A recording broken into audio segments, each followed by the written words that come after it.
go ahead and get started. Welcome, everybody. My name is Natalie Cole. I'm the Member Services Manager here at the Park City Chamber Bureau.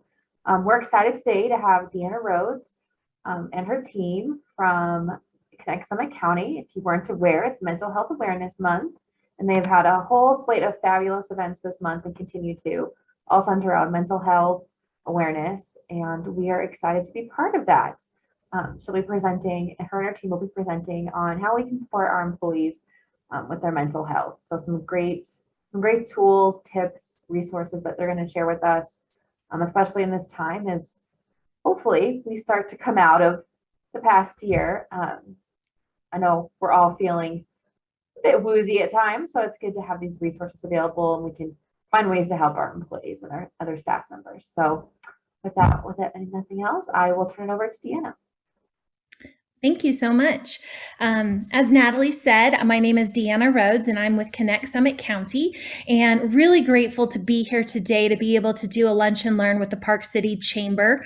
We got to do an event like this last year, and overall the Chamber has been so supportive of mental health. I'm really impressed with all the different business owners and managers and how they really have, really gone above and beyond trying to figure out how they can support their employees. I think it's really, really important. And last year, we were able to give a presentation trying to talk about working at home and how challenging that could be. And to Natalie's point, hopefully this year we're talking a little bit about re-engaging and re-emerging into the community and how we can support employees on that. So I'm really looking forward to this conversation. And I'd like to start off, May is Mental Health Awareness Month. That's the primary reason for us being here, but mental health is always important. And so I'm going to start off with a video. In August of 2020, Connect Summit County coordinated a community-wide survey. We received over 1,000 responses to this survey, and so we put together a video to deliver this information to the community. And I think it's a good understanding of where Summit County lands right now when it comes to mental health. And so I'm going to start with that. And I was saying it's always a little bit clunky when you switch here. So, oops, there we go. All right. There were moments where I felt like everyone would be better off if I wasn't here. I know a lot of people, especially this day and age, are struggling with some form of mental illness. It affects 20% of the population. Reach out for help and know you're not alone. 2 years ago, I realized that I was dealing with postpartum depression, and I didn't know it. I just would start crying.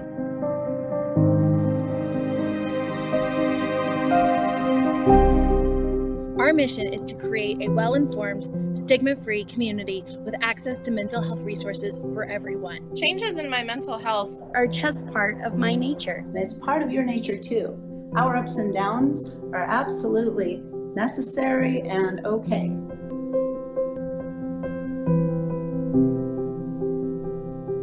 Talking about mental illness is really hard. I want people to understand that this is a battle that we're all in together. Even though I'm in a better place now, I still struggle. It's okay not to be okay. It's who I am. This depression is a part of me. It's a part of my nature. Don't be afraid to speak up, because we can't lose anyone else.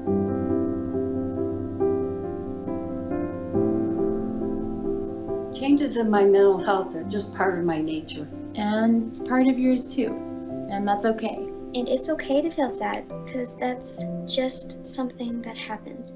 But if you always talk to someone, it can make you feel better because they can always help you. If you're experiencing a mental health challenge, I'd say the best thing to do is don't be afraid to ask for help. It does not mean you're weak, and that's something I struggled with. I've decided to own it and love it and love myself for who I am. If you are ever depressed, you should always look up to a family member or a friend or a teacher. Mental health is a part of our nature. Please don't be afraid to get help, and know you are not alone.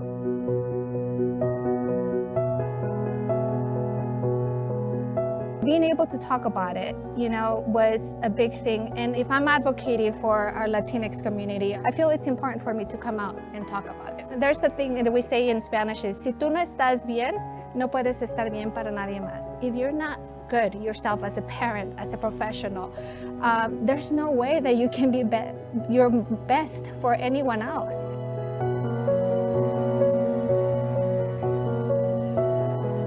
Aquí estoy para decirles cómo hago yo cuando me siento bien estresada o con mucha ansiedad. Lo primero que hago es siempre hacer una lista de lo que tengo que hacer y basar esa lista en mis prioridades del día. Podemos tomarnos unos pocos minutos o incluso unos pocos segundos para parar, estirarnos, tomar una mejor posición y poder respirar. A mí me gusta hacer mucho ejercicio. Y lo que yo he encontrado muy útil ha sido más que nada la meditación, porque me regresa al momento presente en donde mi mente no está tal vez futureando o no está pensando en algo de manera catastrófica, que generalmente eso es lo que me causa la ansiedad en primer lugar.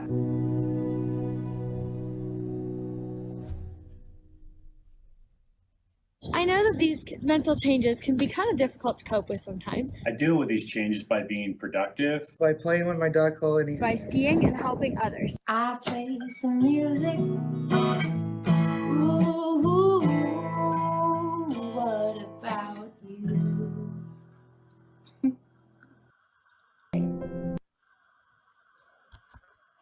All right.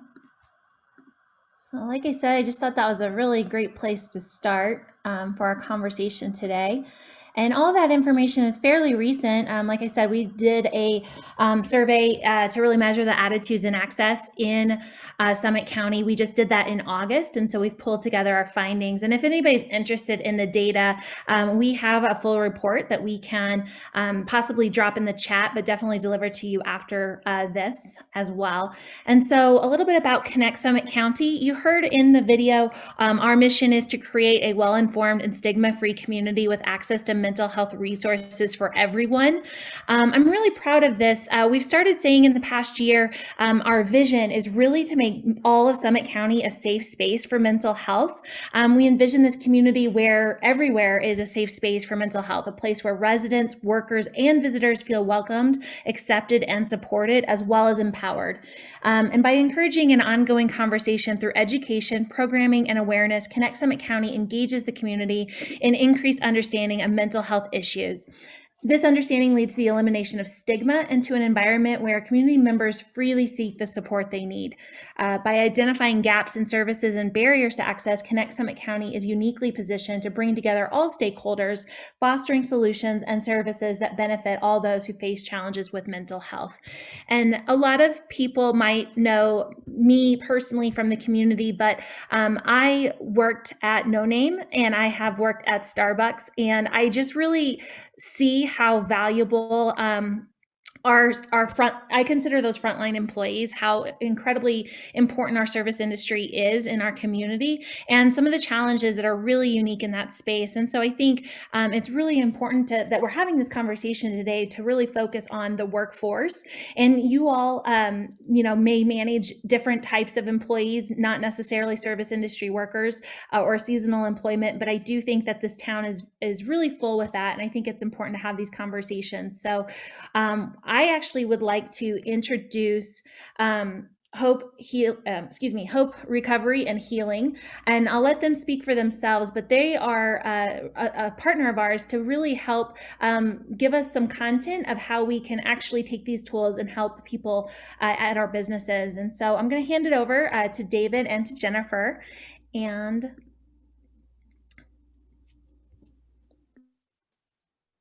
thank you. Deanna, it's great to be here. We're excited to be with you today and excited for Mental Health Awareness Month, and want to just introduce ourselves for a minute here. So Hope Recovery and Healing, Jennifer and I are the founders, and our company is pretty young. We founded this company last year with a vision of bringing mental health and addiction recovery services to adults in the state of Utah and eventually other states. through fully online services. That's not just a condition imposed on us by the pandemic, but part of our strategy is to reach people through online means. And that enables us to reach folks who might not have ready access in their community to mental health services. So we are expanding throughout the state right now, and Summit County is one of our areas where we're reaching out. Our offerings include individual therapy, group therapy, and then an intensive outpatient program that takes both of those services and adds some class offerings and case management services to help folks who are in need of a step down from a residential program or a step up, something more than just once a week therapy to help them address the needs that they have. And we do focus primarily on mental health diagnoses, whereas a lot of other intensive outpatient programs have an addiction or substance focus. We're focused on the mental health diagnosis, with addiction as kind of a co-occurring disorder that we can help with as well. But our goal is really to help people address the root causes of their mental illness or addictions and resolve those. And so that includes a lot of focus on resolving trauma, things that people have experienced as adults or as children that have kind of led them into a stuck place because those experiences that were traumatic are unresolved for them. So our therapists are trained in trauma-informed approaches, and that's kind of the lens through which we approach people who are dealing with mental illness, is that there are a lot of factors that play into mental illness, but one that is very common, and certainly if it's not the cause of a mental health condition, it certainly brings one out, is traumatic experience. And so we have that lens, and you're welcome to visit us on our website. You can see there, our Facebook, Instagram, and LinkedIn. We have a presence, and I would love for you to get to know us a little bit more. Personally, I want to introduce myself and let Jennifer introduce herself as well, really quick. So neither of us are therapists by training. We are in this field because our experiences personally and professionally have led us here. And I personally reached a place in my career where it was either go back to school and become a therapist because I knew this is the area where I wanted to work, or create something where we could build a team of therapists and other practitioners to help people struggling. And so that's what I've done with Jennifer here, is create this company to bring a team together that can help meet the needs that we see in our community. Personally, I've worked through a lot of mental health challenges in my own life and found hope and healing, which are the keywords in our name. So very interested in helping others discover their own path to peace and healing in their lives.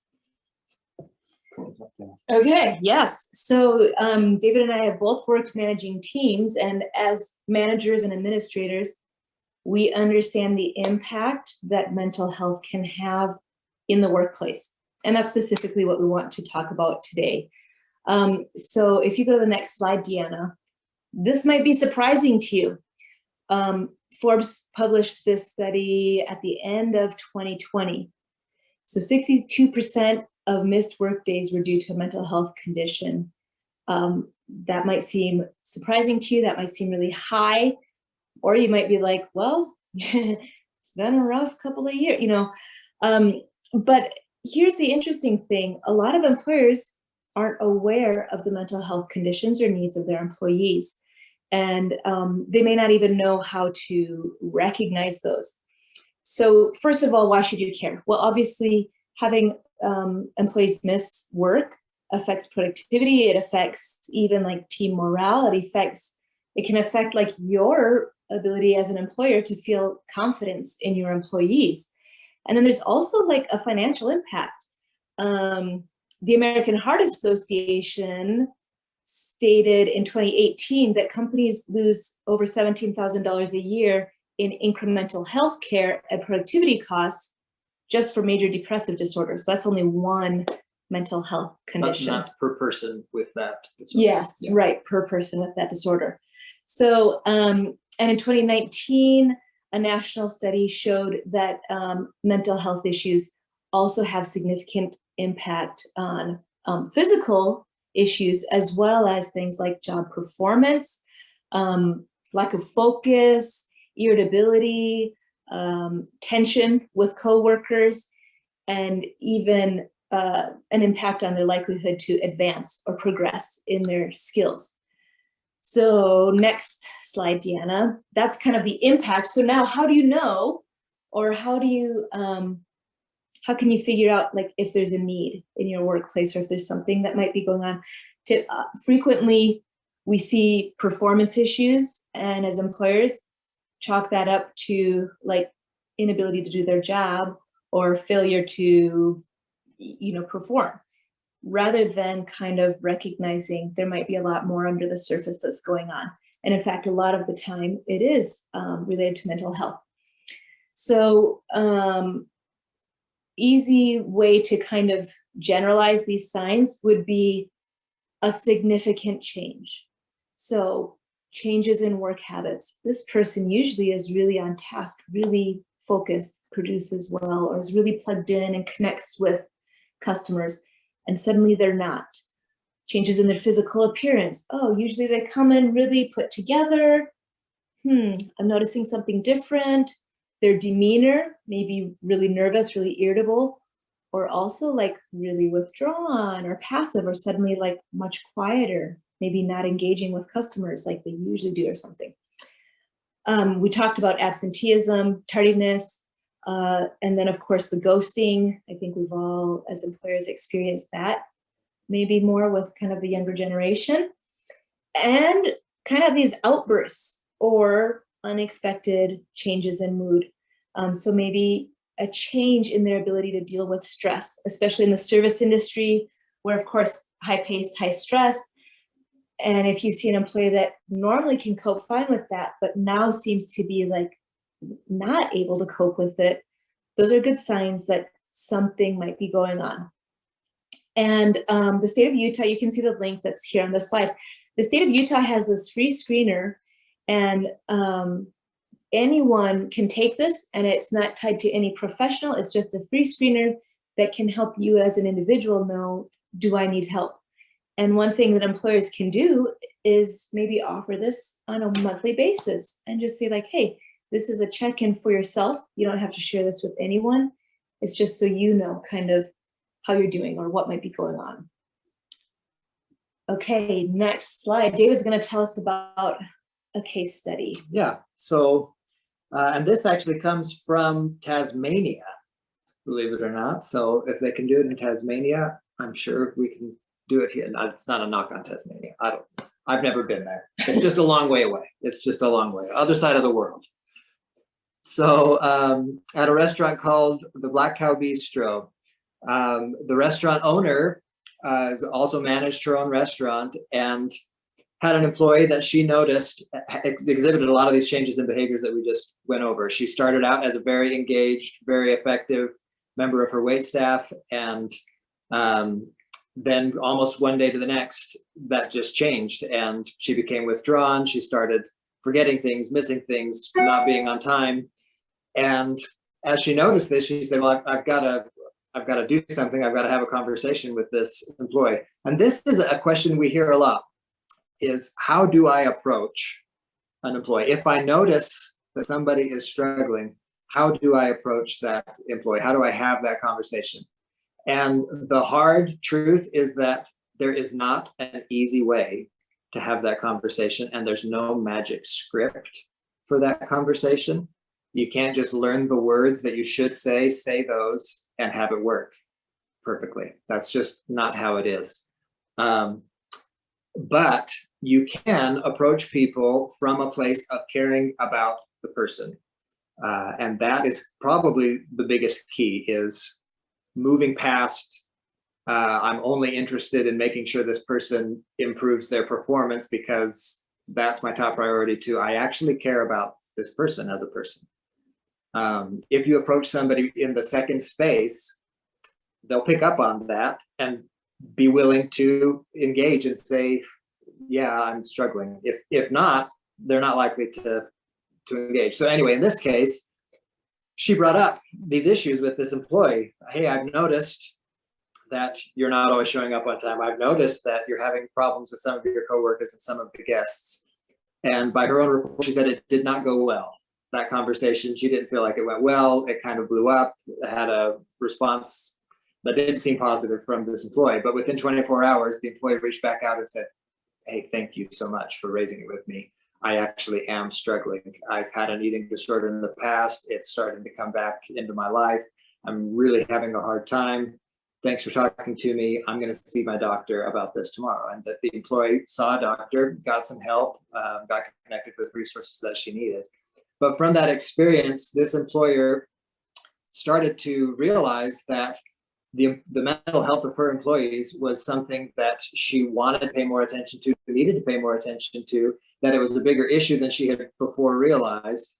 And so for the 2 restaurants that she owns, she now has implemented an employee assistance program, partnering with a mental health organization in her area, and offers free counseling sessions to any employee. So this is a situation where any employee who is struggling can, without having to ask any supervisor at all, go straight to this EAP, and they've got the contact information, when they're hired, and say, I need help, and get some counseling sessions. So from noticing one person's struggle to implementing something to help all of her employees.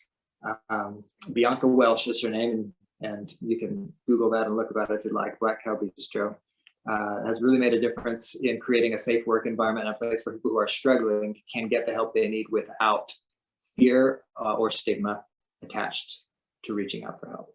So what if an employer doesn't have an EAP? What's something they can do? Well, so I mean, in this case, she didn't initially, right? She took the initiative to say, I'm going to reach out and talk to this employee. And being aware of resources that are available in the community is probably a really important thing to do as an employer.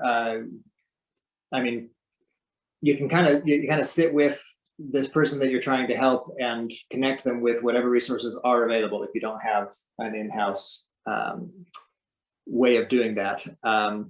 So just being aware of what's available in the community, and I'm sure we're going to hear a bit more of that from Deanna as we get a little further in this presentation, is kind of key to feeling confident and comfortable about starting the conversation, knowing, okay, if they need help, I've got a few ideas that I can point them to, even if my own business doesn't have the resources. So let's go to the next slide. I think that's a great segue into even simple things we can implement in our business practices. Yeah, so setting up an environment is a key first step where there is safety and an opportunity to talk about these kinds of things. So something as simple as having a regular one-on-one with each employee creates a space where these kinds of things can be addressed. If there's never a time to talk and build a relationship with an employee, then that employee is not likely to feel comfortable opening up. There's not as much opportunity to notice things early on before they become really big problems. And so that's just a simple thing, to create a space where there's a continuous dialogue with each employee. Then there are some things you can do on a general level, like arranging for a mental health awareness training. And there are organizations that offer these types of trainings. It can be an employee meeting. It can be as short or as long as fits and makes sense for your company, but some kind of a training to have that topic be on the minds of your people and create a conversation with your team. Then there are some things that, well, I'm going to switch the order of these. So praising employees and recognizing their character is a tip for how you build your team, right? But the fourth one, post guides on how to cope with stress or anxiety in the workplace. This is another kind of a general training kind of thing you can do just by putting some mental health oriented material in your workplace and some tips and things in your workplace, that sends two messages. One is this content can actually help you and help my team. The other is this is a place where we can talk about mental health, and it's on the minds of our staff and our leaders here. With a little bit more commitment of resources, having mental health mentors, designating specific members of your staff or team that are people that are willing and able to be kind of a first line of defense and a first resource that the rest of your team knows they can go to say, hey, I'm having a really hard time. I'm experiencing depression. I'm experiencing anxiety. It's affecting my work. Having those kinds of people on your staff is another way to create the safe environment. And then things like breathing classes, yoga classes, on-site or via Zoom as a bonus for a bonus of employment can go a longer way than you might think when you consider the expenses of some of these things. It's really worth considering, and you can sit down and lay it out, and you can even do some research, and a lot of people have laid it out. If you do nothing, if you don't spend any resource on creating mental health, the costs will outweigh the expense of or the investment that you could make in your staff's mental health, due to the absenteeism, due to the lack of productivity, due to all those things that happen when people degrade in their mental health. So there's immediate value in being proactive about creating a culture of good mental health on your team. So I think we've touched on each of these key ideas in one way or another, but Jennifer is going to talk a little bit about making accommodations for those who have mental health challenges. Okay, Jana, if you want to bring up the Job Accommodation Network website. So this website, askjan.org, this is put out by the federal government. And some of you know that when you have a certain number of employees, you have an obligation, a legal obligation to provide accommodation for those with disabilities. And that includes mental health conditions. So this website gives you oodles of resources to understand disabilities and to appropriately accommodate. So you can see Jana already migrated to the A to Z of disabilities and accommodations. So we'll select disabilities and we'll just choose general mental health conditions. But you'll see, like if you click on that, look at the enormous list. Look at that enormous list. I'm motioning to David sitting next to me. So you can really see physical and mental conditions that are there. So that I'll just add, there's some specific mental health conditions listed there as well. It's not all just all under one umbrella. Anxiety and depression are both there. I think PTSD is on this list. So the bipolar is on this list. So they get specific as well. Definitely. So we're just, for the sake of this, we'll look at mental health conditions in general. And you'll see here in the resources, there's a little background that will come up. So just generally about mental health conditions, the National Alliance on Mental Illness. Then you can see like some questions about specific conditions and kind of understanding some common mental health conditions. These are just summarized, including schizophrenia and, that's kind of a more extreme one. And then, like seasonal affective disorder, which I think the last report I saw affects something like 85% of Americans. So like everyone kind of gets seasonal affective disorder maybe. And then it talks about, kind of our legal understanding of the ADA and now things to think about accommodating employees. So one thing that I want to point out, employers don't need to make an accommodation just for that one person that maybe they've identified or that person who has come to them. Many accommodations can be appropriate for all of your employees, and it can actually improve the functioning and the morale and the productivity of your whole team. But here are some key accommodations. So here's just an example of managing panic attacks. These are some things you can do. Well, you can click on each one of these and it will provide some more ideas. And then down here, some common limitations with mental health disorders. So let's just say, wow, I've noticed David's not really attentive to customers like he used to be. I feel like something might be going on. So maybe it's the lighting, maybe it's the desk organizers are distracting for him, maybe there's too much noise, whatever. So any of these you can click on and there's more information. There are services and there's strategies. And so I might say with David specifically, hey, I've got some strategies I'd like to work on with you to help with some of that focus. I know we talked about like just being attentive to the customers is kind of key to this job. And I know it's really hard for you right now. Here's some things that we can do. Boom, boom, boom. Then there might also be some things like, and I know the lighting is really distracting for you. We're just going to change the lighting, period. Not just in the area where you work, but in the whole facility, in the whole restaurant or whatever. And that can actually benefit everyone. And then there's some other, if you scroll down a little bit more, Deanna, some of these things, you might see these in any employee, especially in the service industry. Like staying awake might be hard because we all know some of those hours are insane. Or we might see like decreased stamina or some fatigue. So there are some products like, oh, these apps for sleep. Oh, alternative types of alarm clocks. You know, these different things that can be like really helpful. Some strategies like having a flexible schedule or maybe having an alternating schedule or a different kind of break schedule, whatever. Having a private space or rest area, you'll see this in strategies for several different limitations that are visible or like performance issues.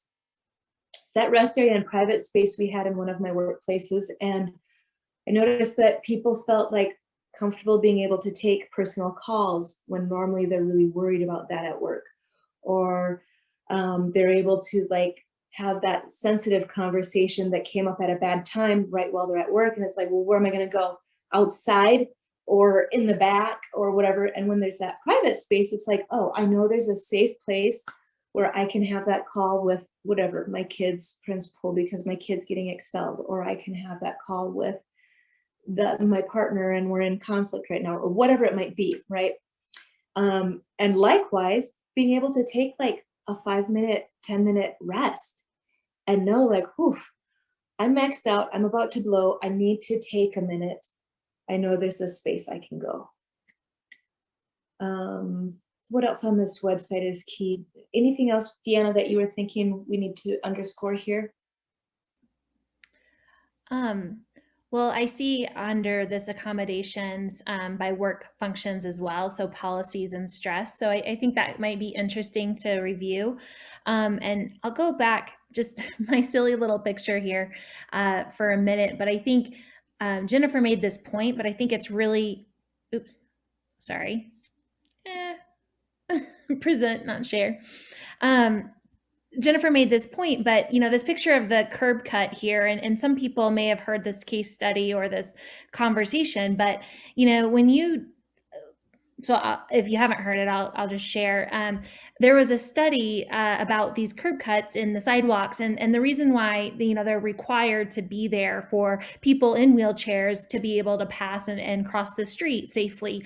But what was found was that soon after the curb cuts gotten put in place, all sorts of people started using it. You know, some people that were just elderly, maybe they had a cane. It was easier for them to walk down. Joggers like to use them. It's easier than just stepping really hard off the curb.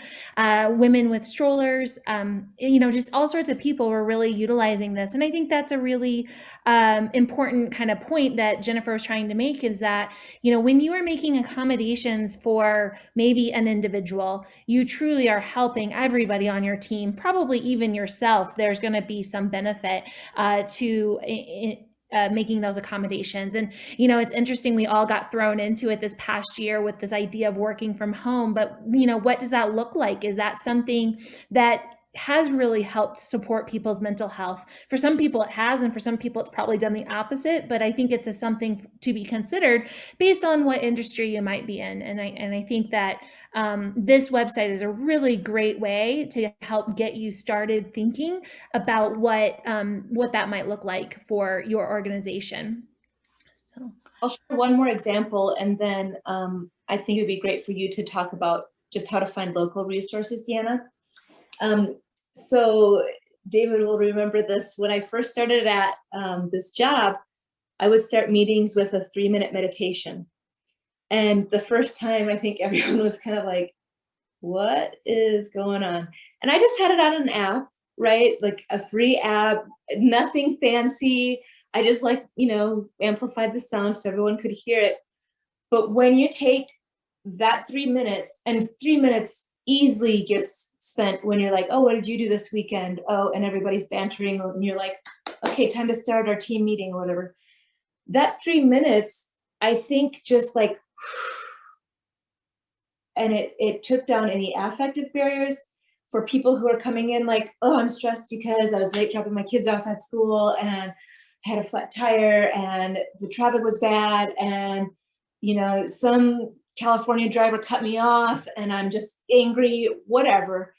It just like deflates everything and allows us all to come to the table like, okay, I just did a short breathing exercise and a short mindfulness activity without necessarily calling out like, wow, David, I can see you're super anxious today.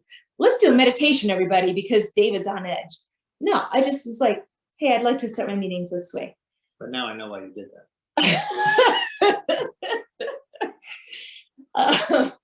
But it really, it's a simple thing that we can implement. And I wasn't targeting out anyone, but I felt like I needed it. And I felt like maybe everyone benefited from it. 3 minutes, like there's simple things from that list that Dave just talked through. So local resources, this is huge. Deanna's got oodles on this. We do have oodles. So I will pause for a minute. I know a lot of people are on lunch, so maybe they are not really at a place that they want to chime in. But if anybody has any questions or anything that has been said so far that you'd like to dig in deeper, we are definitely, my intention of this virtual lunch and learn is to try to provide tools or at least something to get you thinking down a new path. And then of course, leave you with as many resources as we can possibly provide. So I'll pause for a minute if anybody wants to chime in, and I might ask one of my helpers if you can tell me if there's anything in the chat, because I don't think I can see it as I share my screen. So.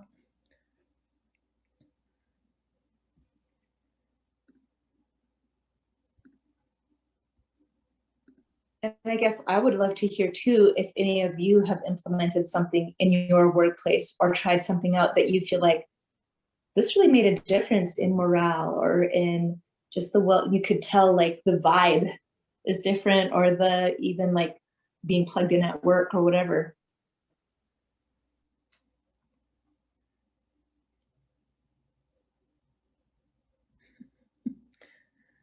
Well, we'll go ahead and go forward. And again, feel free to chime in and just unmute yourself or drop something in the chat, and we would love to engage in that. Also, I know that it's lunchtime and we're all like trying to get a breather, so I appreciate that too. All right, so Connect Summit County, as I mentioned, we are a nonprofit, and we actually offer a lot of ways to get connected to resources. And one of the things we really like to say is start here. So we are this resource for you. We are free, we are confidential, and we're available to anyone that lives or works in Summit County. Through the pandemic, honestly, I think we've served people all over Utah as well. And so we are absolutely here. I'm going to provide resources that are hopefully helpful for you and your team. But if you ever want to talk with me about kind of more specific stuff for your organization, I would be very happy to have that conversation. So this is one of our peer navigators. Her name is Linda Stedman. And again, I said start here. So we have a phone number. It's 435-776-HELP, H-E-L-P. This is not a crisis phone number. So, you know, it was mentioned earlier, having a challenging conversation with someone, you know, perhaps you have this challenging conversation and they actually say, you're right, I've been having this hard time lately. You know, there was a loss in my family and I'm just not really managing it. Or I've actually been on the employee side of this where, you know, I've just burst into tears and I'm sure my manager was wondering what the heck was going on and I wasn't really able to articulate that.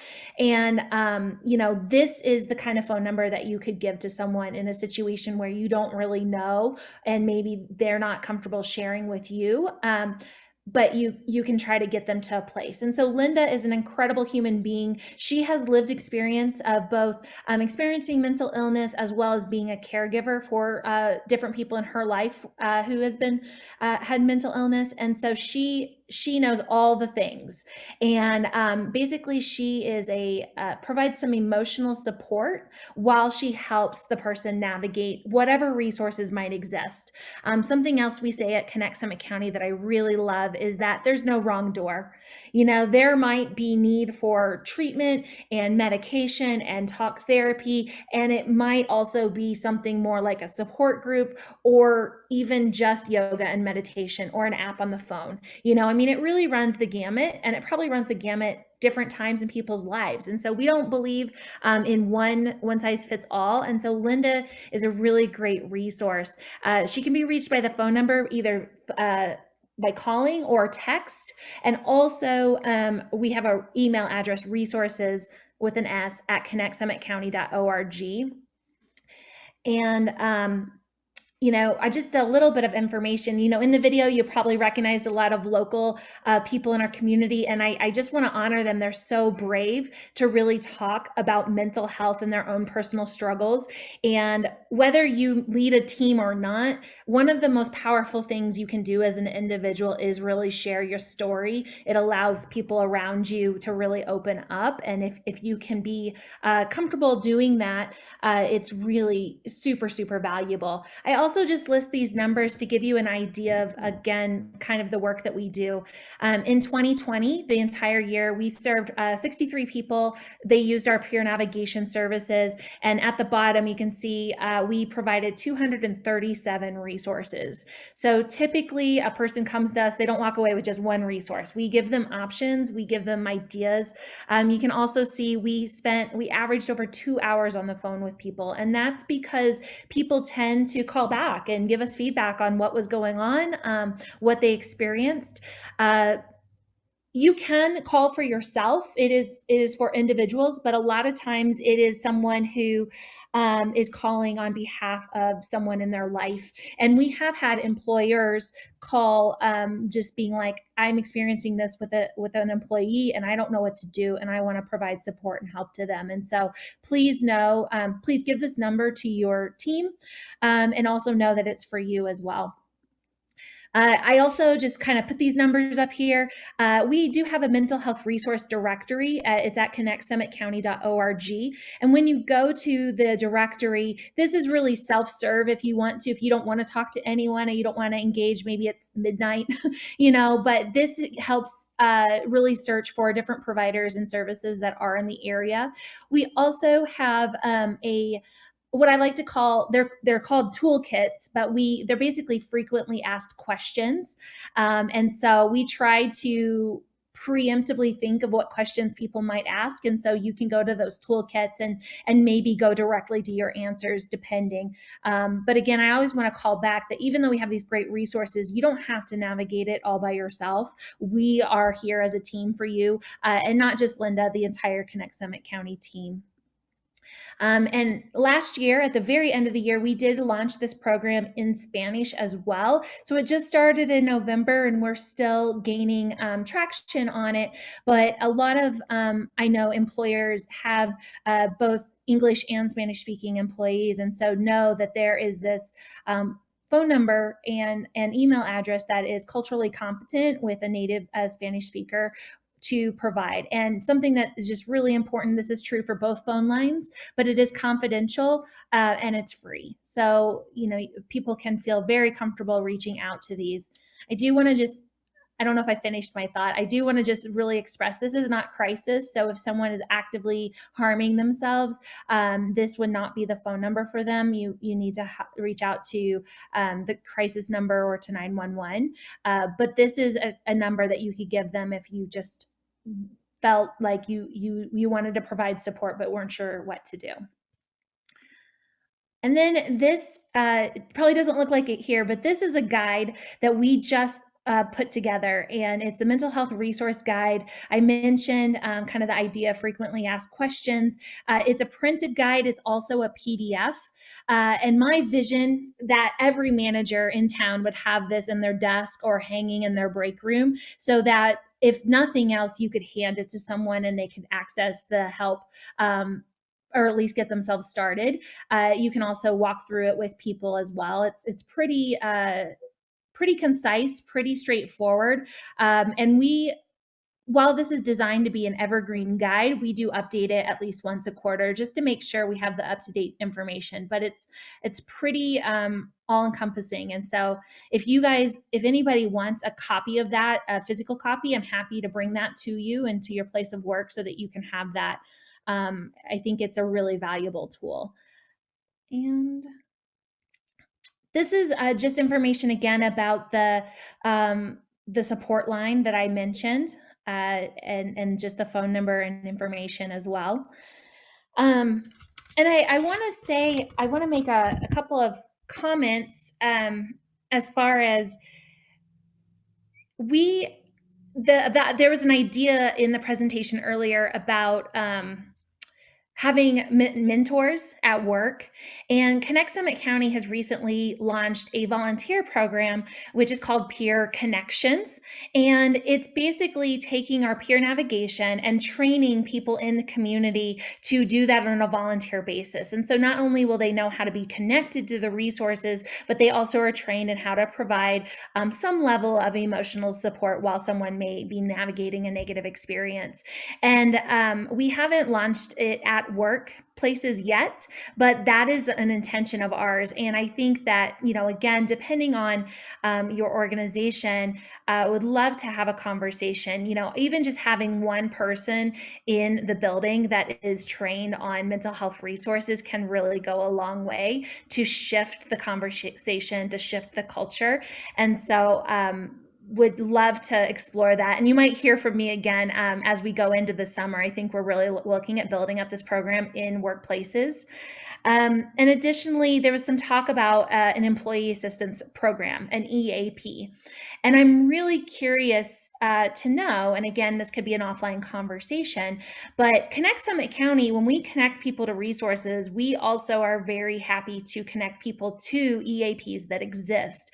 And we're familiar with some of them, but new organizations are taking on new EAPs all the time, and we would love to know that so that we can provide that information if we find out that one of your employees has reached out to us.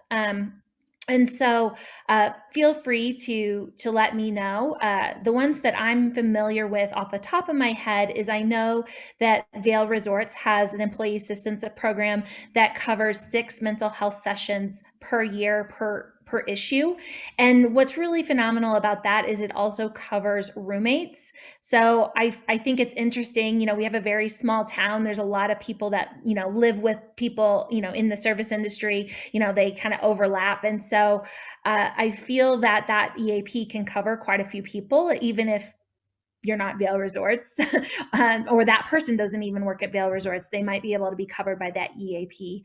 Additionally, Deer Valley has an EAP as well, and I know that the city has an EAP. I'm not sure of all the details of that, but I think if you can provide that service to your employees, it's huge.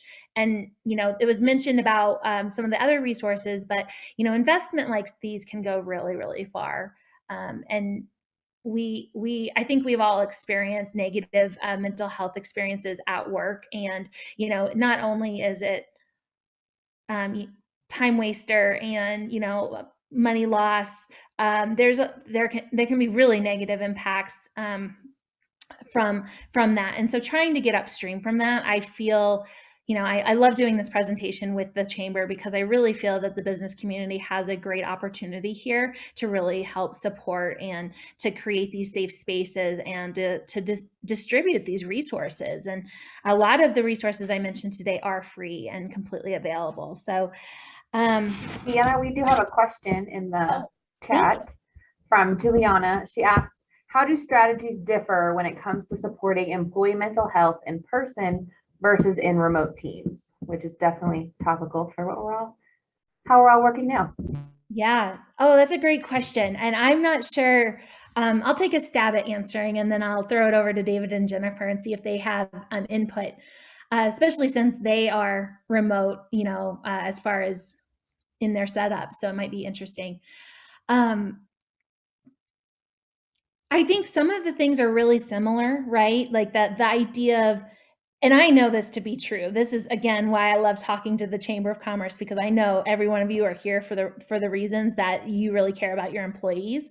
And the idea of just knowing like, hey, I'm really looking out for you, or I'm really care about you as a person more than just an employee. I think that still stands whether you're remote or in person.